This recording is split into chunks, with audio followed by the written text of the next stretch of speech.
महाकवि गोस्वामी तुलसीदास की जयंती इस साल 27 जुलाई 2020 को मनाई जा रही है। उनका जन्म सावन मास के शुक्ल पक्ष की सप्तमी तिथि के दिन हुआ था। तुलसीदास के पिता का नाम आत्मा राम दुबे था और माता का नाम हुलसी था। तुलसीदास के जन्म से जुड़ी कथा के अनुसार अपने जन्म के समय तुलसीदास रोए नहीं थे और उनके मुंह से पहला शब्द राम निकला था। इतना ही नहीं, जन्म से ही उनके मुख में 32 दांत थे। जन्म के बाद ऐसे बालक को देखकर उनके माता पिता काफी हैरान हो गए। उनके जन्म के कुछ समय बाद उनकी माता का निधन हो गया था। तुलसीदास के पिता ने अपने बेटे को अमंगल मानकर उनका त्याग कर दिया। पिता द्वारा त्याग दिए जाने के बाद उनका बचपन बहुत ही कष्ट में रहा। 5 साल की आयु तक दासी ने उनका पालन पोषण किया। दासी के निधन के बाद तुलसीदास को खाने के लिए भी बहुत कष्ट उठाने पड़े, क्योंकि लोग उन्हें अशुभ मानकर अपने दरवाजे बंद कर लेते थे। हालांकि विषम परिस्थितियों में उन्होंने कभी हार नहीं मानी और अपना संघर्ष जारी रखा। तुलसीदास के जीवन में बदलाव उस वक्त आया जब उन्हें संत श्री नरहरिदास जी का सानिध्य मिला और उन्होंने तुलसीदास का न सिर्फ पालन पोषण किया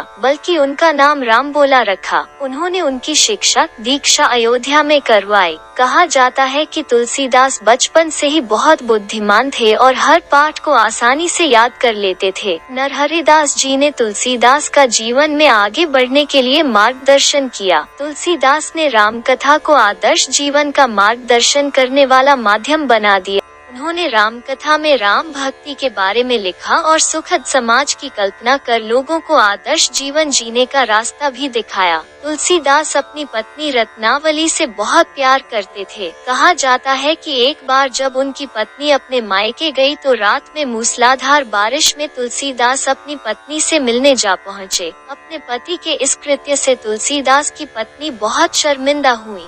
उनकी पत्नी ने ताना मारते हुए कहा कि हार मास की देह मम या में इतनी प्रीति आज से आधी होती, श्री राम में तो अवश्य मिटे भव भीति। अर्थात जितना प्रेम हार मास के इस शरीर से है, अगर इसका आधा भी प्रेम प्रभु श्री राम से किया होता तो भवसागर पार हो गए होते। पत्नी द्वारा कही गई यह बात उनके दिल में घर कर गई और वे श्री राम की भक्ति में लीन हो गए, जिससे उनका पूरा जीवन ही बदल गया।